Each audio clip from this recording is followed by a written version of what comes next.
Assalamualaikum warahmatullahi wabarakatuh. Salam jumpa, salam sejahtera untuk Anda semua.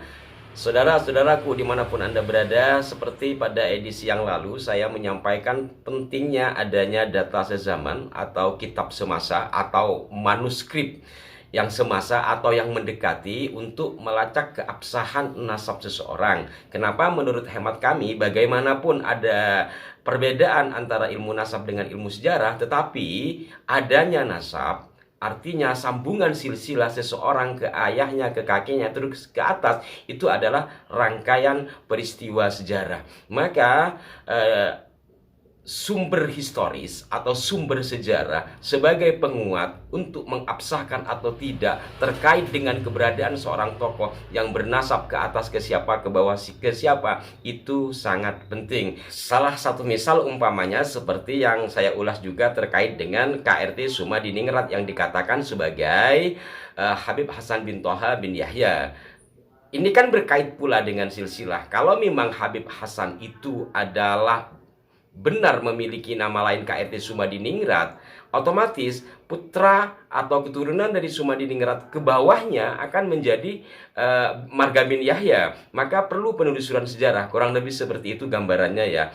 Dan saudara-saudaraku sekalian, edisi kali ini saya mendapatkan tulisan Kiai Haji Imaduddin yang membahas salah satu tokoh dari Ba'alawi yang dilihat dari sisi historis, dengan judul Mustahil para habaib itu bernasab kepada Nabi Muhammad SAW. Ini judulnya ngeri-ngeri sedap ini. Tapi mohon dilihat secara ilmiah ya. Saya di sini hanya membacakan beberapa bagiannya dan nanti saya akan taruh di kolom deskripsi bagi Anda yang ingin mendalami atau ingin mengkritisi, silahkan dikritisi tapi secara konstruktif ya. Artinya menggunakan data, karena di sini tujuan kami adalah untuk menambah wawasan dan keilmuan, begitu. Saya bacakan, para habib mengaku sebagai keturunan Nabi Muhammad SAW melalui jalur Ubaidillah bin Ahmad bin Isa, tetapi nasab mereka tertolak oleh kajian pustaka. Artinya secara kajian pustaka tidak ditemukan kitab semasa atau yang mendekati seperti yang sudah umum diketahui. Nama Ubaidillah tidak tercatat sebagai anak Ahmad bin Isa. Nama Ubaidillah muncul pertama kali dalam kitab seorang habib 550 tahun setelah wafatnya Ahmad bin Isa. Sebelumnya tidak pernah dicatat dalam kitab nasab para ulama nasab maupun kitab-kitab sejarah. Ini menurut Kiai Imad ya. Jadi sosok atau tokoh Ubaidillah ini selama 550 tahun itu tidak pernah tercatat. Dan ini juga yang berkali-kali saya sampaikan, Gus Rumail pernah mengomentari ini dan beliau membenarkan ketika podcast dengan Mas Hanif Farhan dan Kiai siapa lupa namanya saya. Saya lanjutkan saja. Bagi penulis, nasab mereka tertolak dan terputus kepada baginda Nabi Muhammad SAW. Kuat sekali indikasi sosok Alwi dan ayahnya Ubaidillah, keduanya sebagai tokoh fiktif. Wah, sekali lagi tolong ini disikapi secara jernih ya, ditonton sampai selesai biar lebih paham lah. Algoritma penelusuran dua tokoh ini mengarah ke jalan buntu, bukan hanya berkonklusi mereka bukan keturunan Nabi Muhammad SAW, tetapi sangat kuat diyakini keduanya sama sekali tidak pernah ada. Selanjutnya, nampaknya tokoh yang benar-benar historis, artinya tokoh historis bukan legendaris, benar adanya secara historis bisa diterima. Nampaknya tokoh yang benar-benar historis dari keluarga Habib dimulai dari nama Muhammad bin Ali yang digelari keluarga mereka ratusan tahun setelah kematiannya sebagai Al-Faqih Al-Muqaddam. Berarti Faqih Muqaddam ini nama aslinya adalah Muhammad bin Ali ya. Inilah nama inti keluarga mereka. Habib Ali Al-Sakron dan keluarga lainnya dari abad 9 Hijriah berusaha mencari tahu siapa silsilah leluhurnya. Jauh di Mirbat, India ya, Mirbat, ada ulama besar bernama Muhammad bin Ali Al-Qala'i, wafat 577 Hijriah. Namanya masyhur sebagai ahli fikih yang pendapatnya dikutip dalam kitab-kitab Mu'tabarah Madhab Syafi'i. Berdasar tulisan Kiai Haji Imam Mujazuli dari Cirebon yang menyebut Al-Qala'i ini sebagai Ba'alawi, mungkin ia berdasar suatu sumber. Kemungkinan besar permulaan ijtihad mengarah kepada bahwa kakek Al-Faqih Al-Muqaddam adalah Muhammad bin Ali Al-Qala'i. Silsilahnya menjadi Al-Faqih Muqaddam bin Ali bin Muhammad bin Ali Al-Qala'i. Karena suatu hal, mungkin adanya data silsilah keluarga asli Al-Qala'i yang ditemukan, maka nama Al-Qala'i ini kemudian dirubah menjadi Kholi Qos Kisam.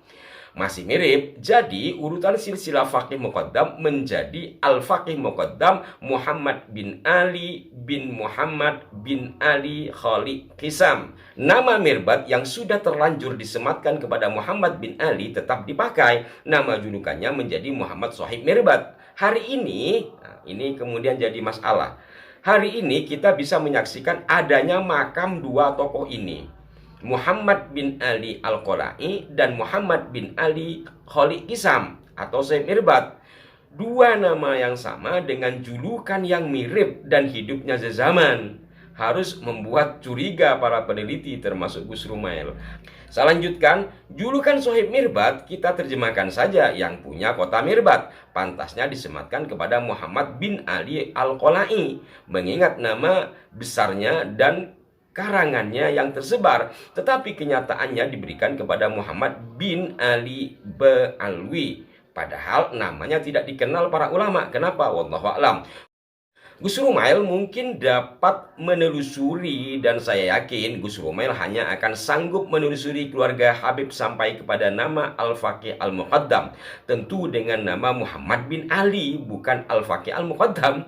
Penulis yakin manuskrip tahun 697 Hijriah yang ditemukan Gus Rumail, jika benar, tidak menyebut nama Muhammad bin Ali dengan gelarnya Al-Faqih Al-Muqaddam, tetapi menyebut nama aslinya Muhammad bin Ali, karena gelar itu baru di zaman Habib Ali Sakran. Habib Ali Sakran pada abad 9 Hijriah, sementara tokoh Muhammad bin Ali ini hidup di abad kalau ditemukan manuskrip tadi 697, berarti akhir abad ke-7 Hijriah. Dan saya yakin nama Muhammad bin Ali dalam kurung Al-Faqih Al-Muqaddam inilah nama yang terakhir yang bisa ditemukan sejarawan dalam melacak keluarga habaib. Al-Faqih Al-Muqaddam wafat 562 Hijriah. Lalu ia keturunan siapa? Wallahu a'lam bishawab. Yang jelas ia bukan keturunan Nabi Muhammad SAW jalur laki-laki berdasar hasil tes DNA keturunannya yang ada hari ini, sebagaimana berita yang disampaikan Dr. Sugeng Sugiharto.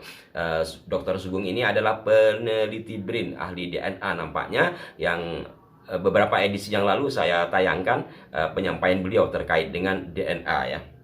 Dr. Sugeng mengungkapkan marga Al-Habsyi, Al-Sagaf, Jamalul Lail, dan BSA, mungkin BSA ini adalah bin Syekh Abu Bakar, marga dari Ba'alawi, masuk haplogrup G Y32613. Sedangkan untuk bisa disebut keturunan Nabi Muhammad, ia harus memiliki haplogrup yang sama dengan Sayyidina Ali bin Abi Thalib, karena ia adalah menantu dari Nabi Muhammad SAW. Haplogrup Sayyidina Ali adalah FGC10500. Menurut para ahli, mustahil jalur garis laki-laki Sayyidina Ali tidak sama haplogrupnya dengan Sayyidina Ali. Maka menurut para ahli, berdasar hasil dari para habib yang telah melakukan tes DNA dengan haplogrup G, mereka bisa disebut keturunan Nabi Muhammad. Itu hukumnya mustahil. Bahkan masih menurut para ahli, para habib dengan hasil G ini tidak pula keturunan Nabi Ibrahim alaihissalam, karena haplogrupnya Nabi Ibrahim itu JFG C8712. Ini agak rumit, tapi setidaknya kita tahu sedikit lah tentang apa itu kode-kode di DNA ya. Hasil tes DNA menurut para ahli sangat presisi dan dapat dipercaya. Memang hasil tes DNA tidak bisa menetapkan nasab jika ada seorang anak setelah dites DNA mempunyai darah dari ayah biologisnya, maka tidak serta-merta secara syar'i ia dianggap bernasab kepada ayah biologisnya itu. Harus ada akad nikah yang sah untuk kesahihan nasab. Jika tidak ada akad nikah, walau terbukti berdarah dari ayah biologisnya, maka ia ditetapkan bukan anak dari ayahnya. Ia tidak bisa mewarisi harta ayahnya. Tetapi jika dalam suatu kasus terjadi sebaliknya, ada anak yang sudah masyhur sebagai anak si fulan, lalu ada yang bersaksi bahwa anak itu bukan anak si fulan, kemudian dilakukan tes DNA dan terbukti anak itu tidak memiliki darah ayahnya, maka jelas anak itu bukan anak ayah yang diakuinya. Seperti itulah hasil keputusan Muktamar NU ke-31 di Solo tahun 2004, seperti yang pernah juga saya bahas di sini, yang ada dalam kitab atau buku kumpulan Muktamar yang diberi judul Ahkamul Fuqaha. Demikian para pemirsa, mudah-mudahan ada titik manfaat yang bisa dipetik. Dan saya garis bawahi apa yang disampaikan oleh Ki Haji Imaduddin tadi. Saya hanya membacakan, silahkan Anda kritisi jikalau memang ada data pembanding. Secara tidak langsung saya hanya menyampaikan data pembanding yang data ini dapat diterima dari kerangka ilmiah lah, kurang lebih ke sana ya, bahwa adanya jalur nasab dilatar belakangi atau melatar belakangi sebuah peristiwa, dan peristiwa yang melatar belakangi atau yang dilatar belakangi itu adalah sejarah. Maka pendekatan dengan manuskrip yang sezaman atau kitab yang sezaman atau yang paling mendekati itu sangat penting. Apalagi dalam teknologi kekinian ada yang namanya tes DNA. Jikalau para ahli sudah menyepakati dan hukum secara syarak juga memperbolehkan, sangat baik jikalau berbagai sisi keilmuan ini dipadukan untuk mendapatkan titik kebaikan yang insya Allah akan lebih mendekati pada kebenaran yang hakiki. Mohon maaf jika ada kekeliruan. Sampai jumpa. Wassalamualaikum warahmatullahi wabarakatuh.